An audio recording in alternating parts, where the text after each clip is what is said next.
তো hello everyone, I hope তোমরা সবাই খুব ভালো আছো। আমিও ভালো আছি। এটা কিন্তু আজকালকার ভিডিও নয়, এটা অনেক পুরনো ভিডিও। গ্যালারির মধ্যে সব ডিলিট করছিলাম বসে বসে, তারই মধ্যে এই ভিডিওটা পেলাম, তো মনে হলো ভয়েস ওভার দিয়ে তোমাদের সাথে শেয়ার করে দিই।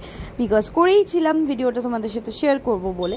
তো যথারীতি আমার তো ল্যাদের জীবন, আমি আর পারি না, হয় ল্যাদ খাই, নইলে আমার বাচ্চাদের শরীর খারাপ, নইলে আমার শরীর খারাপ, কিছু না কিছু লেগেই থাকে আমার জীবনে।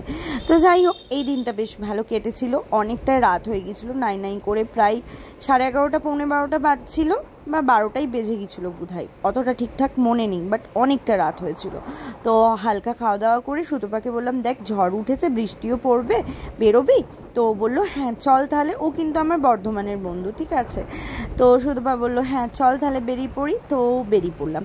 এই বলে মানে উল্লো বাই তো কটক যায়, এই হচ্ছে বন্ধুরা অলওয়েজ এরকমই হয়, দেখবে খেয়াল করে, যে বেরোবি চল, কোনো মানে চিন্তা থাকে না যে না এত রাত, এই ওই তাই।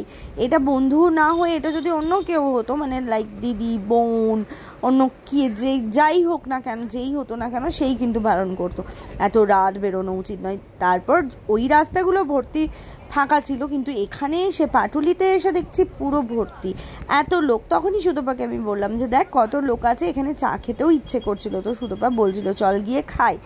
চা বলো, কফি বলো, এগুলো খাওয়ার কোনো টাইম হয় না, তাই না? আই নো সব চায়ের লাভাররা তাই বলবে।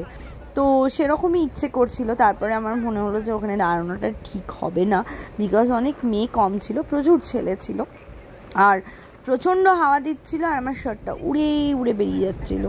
তো যাই হোক, কেমন লাগলো ভিডিওটা বলো। এই যে বাড়ি ফিরছি, এগুলো আবার ফাঁকা, বাট পাটুলির মোড়টা অনেক ভর্তি লোক ছিল। চলো, লাভ ইউ অল। আবার অন্য কোনো ভিডিও নিয়ে দেখা হবে তোমার।